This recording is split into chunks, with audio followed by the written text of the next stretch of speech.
आपके सामने मैं दिखा रहा हूं निफ्टी का पिछले 10 साल का रिटर्न। पिछले 10 सालों में निफ्टी ने 150% के आसपास का रिटर्न दिया है, जो रिटर्न काफी रीजनेबल है, ज्यादा नहीं है, कम नहीं है। अगर हम सेंसेक्स प्लॉट करें तो वो भी बिल्कुल वैसा ही परफॉर्म कर रहा है। अब आपके सामने आ रहा है भाई यूएस का टेक हैवी नैस्डैक का रिटर्न, और उसने इसको मतलब दोनों को मिला भी लो तब भी पीछे छोड़ दिया, 464% रिटर्न दे दिया है। तो हम ये जानने वाले हैं कि यूएस टेक इतना ज्यादा स्ट्रांग परफॉर्म क्यों कर रहा है। और आपको यहां पे एक मैं बहुत ही फनी चीज बताता हूं, राइट। नैस्डैक ने बहुत अच्छा रिटर्न तो दिया है, मतलब सबको पीछे छोड़ दिया, सारे इंडेक्सेस को 466% रिटर्न दे दिया। लेकिन क्या आपको पता है, क्योंकि नैस्डैक जो रिटर्न्स देता है वो यूएस डॉलर्स में देता है। अगर आपने नैस्डैक में इन्वेस्ट किया होता और जब आप उसको आईएनआर में कन्वर्ट करते तो ये रिटर्न और भी बढ़े आता, क्योंकि उस टाइम में यूएस डॉलर खुद महंगा हो चुका है, राइट। तो अगर मैं इसमें यह डालूं कि भाई मुझे आईएनआर में रिटर्न चाहिए, तो आपका नैस्डैक आपको 740% रिटर्न दे चुका होता। तो देखिए काफी फैसिनेटिंग चीजें हैं। अब हम बात करते हैं कि नैस्डैक में ऐसा भोकाल चीजें क्या है जिसके कारण नैस्डैक ऐसा परफॉर्म कर रहा है, राइट। तो नैस्डैक में प्रीडोमिनेंटली है टेक स्टॉक्स, और टेक स्टॉक्स यूएस के बहुत भयंकर परफॉर्म करे हैं। अब आप लोगों में से कुछ लोग बोल रहे होंगे भाई टेक स्टॉक्स है तो निफ्टी और सेंसेक्स से क्यों कंपेयर कर रहा है, उसमें तो सारे स्टॉक्स होते हैं। अगर दम है तो हमारे आईटी इंडेक्स से कंपेयर करके देख, तो भैया जी वो भी कर लेते हैं। ऐसे करते हैं, हम सबको हटा देते हैं। ये हमारा नैस्डैक हो गया, हम इसमें डालते हैं हमारा इंडिया का आईटी इंडेक्स, वो यहां पे है। और इसका एक रीजन है, इसका एक बहुत बड़ा रीजन है कि हम इतना पीछे क्यों रह रहे हैं। आपको एक हैरानी की बात बताऊं, अगर आप पिछले टाइम में एप्पल का रिटर्न देखोगे तो एकदम स्काई रॉकेट किया है। वो इतना ज्यादा स्काई रॉकेट किया है कि दुनिया के वन ऑफ द रिचेस्ट बंदे जो वॉरेन बफे हैं, उन्होंने अपना आधे से ज्यादा वेल्थ एप्पल में इन्वेस्ट कर दिया था, और वो एप्पल की इन्वेस्टमेंट पे उनको 100 बिलियन प्लस से ज्यादा रिटर्न मिल चुका है। तो इतना ज्यादा परफॉर्म किए हैं मतलब लास्ट कुछ टाइम में यूएस के टेक स्टॉक्स की सबको पीछे छोड़ दिया। और इसके पीछे बहुत ही इजी और सिंपल रीजन है। सबसे प्रीडोमिनेंटली अगर हम देखें तो कोई भी अगर कंपनी होती है, टेक हो या दूसरी हो, उसको हम दो भागों में डिवाइड कर सकते हैं। एक होती है प्रोडक्ट बेस्ड कंपनी जो कि कुछ बनाती है, राइट, और एक होती है सर्विस बेस्ड कंपनी की जो कोई सर्विस देती है। अब आप कोई भी कंपनी, कोई भी बिजनेस उठा के देख लो, उसमें जो मार्जिन होती है कि आप कितना प्रॉफिट कमा सकते हो, उसमें सबसे बड़ा फैक्टर होता है कि कॉस्ट, कि आपको वो चीज या सर्विस देने में या फिर प्रोडक्ट बनाने में आपका खर्चा कितना हो रहा है। और खर्चे में दो चीजें आती हैं, फिक्स्ड कॉस्ट और वेरिएबल कॉस्ट। अगर प्रोडक्ट कंपनी है, आप माइक्रोसॉफ्ट का एग्जांपल ले लो। माइक्रोसॉफ्ट दुनिया की one of the oldest tech company है जो लिस्टेड है, राइट। माइक्रोसॉफ्ट का सबसे ज्यादा आपको जो पता होगा वो है विंडोज ऑपरेटिंग सिस्टम, काफी पुराना है, काफी पॉपुलर है।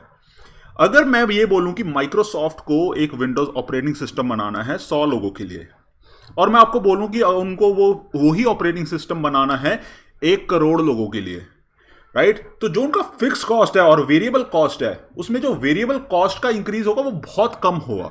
फिक्स कॉस्ट उनका फिक्स्ड ही रहेगा, बिकॉज उनको फर्क नहीं पड़ता कि उनका जो ऑपरेटिंग सिस्टम, जो उन्होंने सॉफ्टवेयर प्रोडक्ट बनाया है, उसको एक बंदा यूज कर रहा है, 1000 बंदे यूज कर रहे हैं या 1 लाख बंदे यूज कर रहे हैं, क्योंकि उन्होंने वो प्रोडक्ट बना दिया है, वो किसी के सिस्टम में जाके डलेगा। उसके बाद वो सिस्टम को चाहे 100 लोग यूज करें या फिर उनका वो विंडोज वाला सॉफ्टवेयर 100 सिस्टम्स पे डले, राइट। तो जब भी हम प्रोडक्ट कंपनी की बात करते हैं, उनमें जो फिक्स कॉस्ट होती है वो एक्चुअली फिक्स होती है, और वेरिएबल कॉस्ट अगर स्केल पे इंक्रीज होती है तो बहुत कम होती है। वहीं अगर हम बात करें सर्विस बेस्ड कंपनी की, तो सर्विस बेस्ड कंपनी में यह बहुत बड़ी दिक्कत बन जाती है।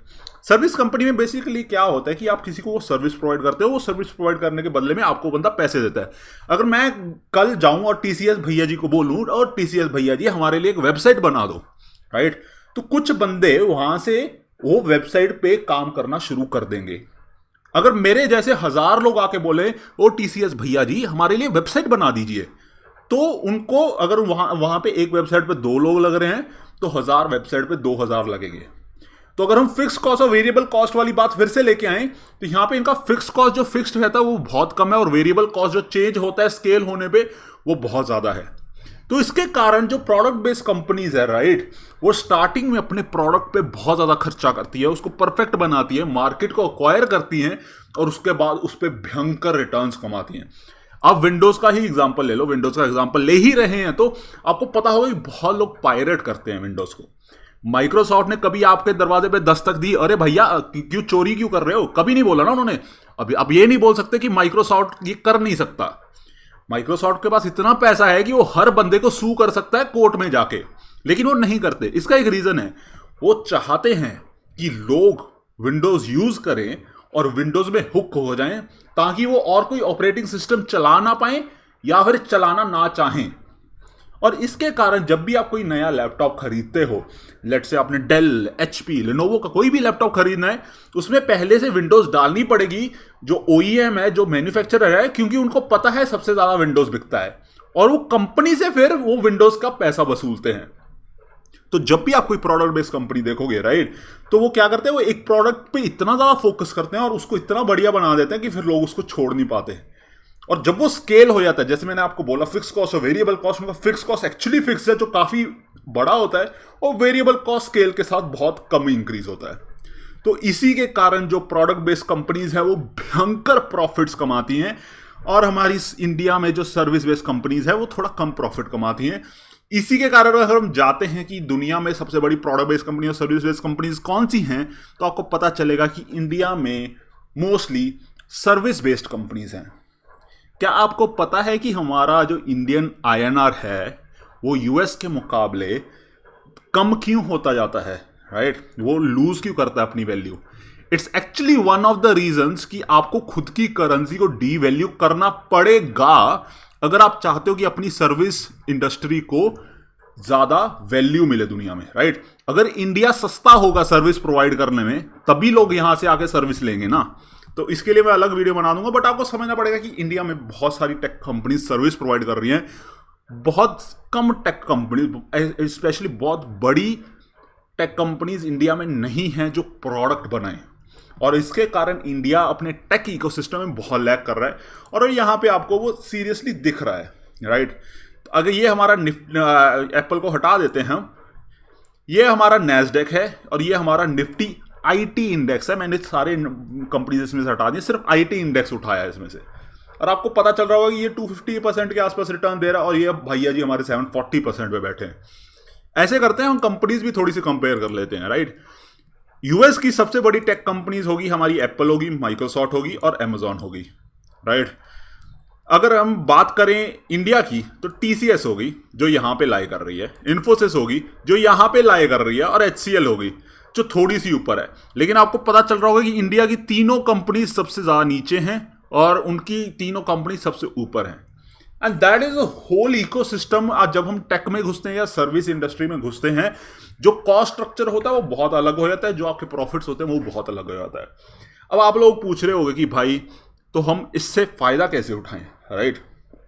पहले मैं बोलूंगा कि मेरा मानना है कि अगर आप इंडिया में हो राइट, आई बिलीव कि इंडिया में आगे जाके बहुत बढ़िया बढ़िया टेक प्रोडक्ट कंपनीज आएंगी इस मामले में, क्योंकि उनको आना पड़ेगा। India can not sustain a service based industry in the long run right.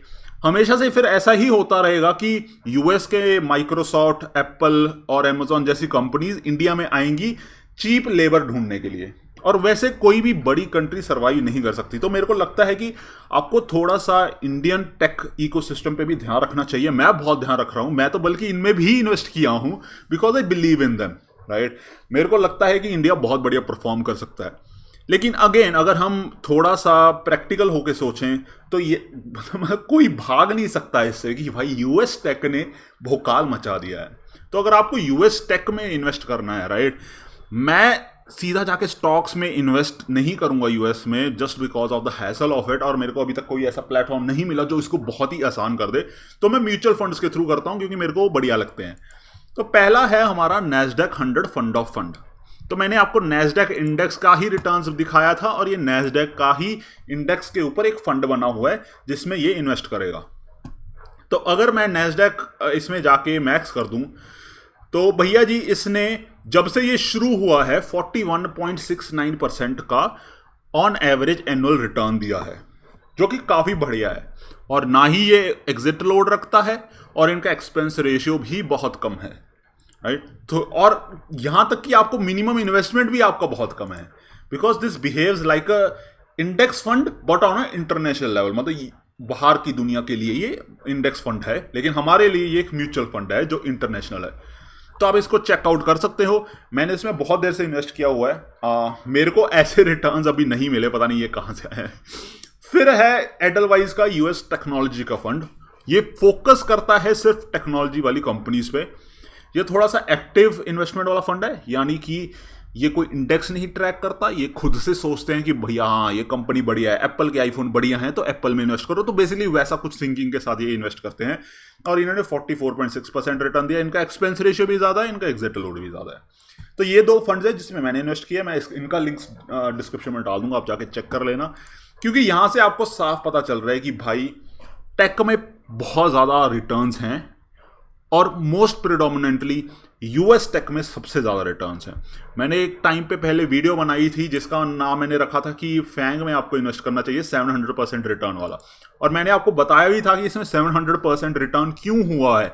मैंने एग्जैक्ट नंबर्स निकाल के बताए थे। और उसमें मैंने ये भी बोला था कि ये जो कंपनीज हैं, ये जो बड़ी टेक कंपनीज है, ये बहुत ज़्यादा हाई वैल्यू हो चुकी हैं। तो यहाँ पे भी आपको ये चीज़ ध्यान रखनी पड़ेगी कि जो यूएस का टेक है वो काफ़ी ज़्यादा वैल्यू हो चुका है, राइट। जैसे एप्पल $2 ट्रिलियन पार हो चुका है। अगर मैं सिर्फ एप्पल को रखूँ यहाँ पे, बाकी सब हटा देते हैं, तो एप्पल यहाँ से शुरू हुआ, क्या उसने जंप मारी। आप देख रहे हो यहाँ पे उसका 500% रिटर्न था और यहाँ पे सीधा उसका 1130% रिटर्न हो गया। तो एप्पल ने ये जो जंप मारी है ये आपको आगे दिखेगी, इसके बहुत कम चांसेस है, राइट। हो सकता है होने को तो कुछ भी हो सकता है, राइट। तो अब ये थोड़ा सा ध्यान रखने चलना कि भाई यूएस का टेक एक्चुअली जो उनका बहुत बड़े वाला बुल रन था उसमें से थोड़ा सा वो कवर अप कर चुका है। आगे इतने बड़े रिटर्न्स नहीं मिलने वाले, राइट। तो ये थोड़ी सी चीज़ आप ध्यान में रखना। फिर जिन लोगों ने सब्सक्राइब नहीं किया भाई, आप चैनल को सब्सक्राइब कर लो। जिन्होंने कर लिया बहुत बहुत धन्यवाद। फिर आपके लिए प्यारा प्यारा डिस्क्लेमर, मिलते हैं नेक्स्ट वीडियो में।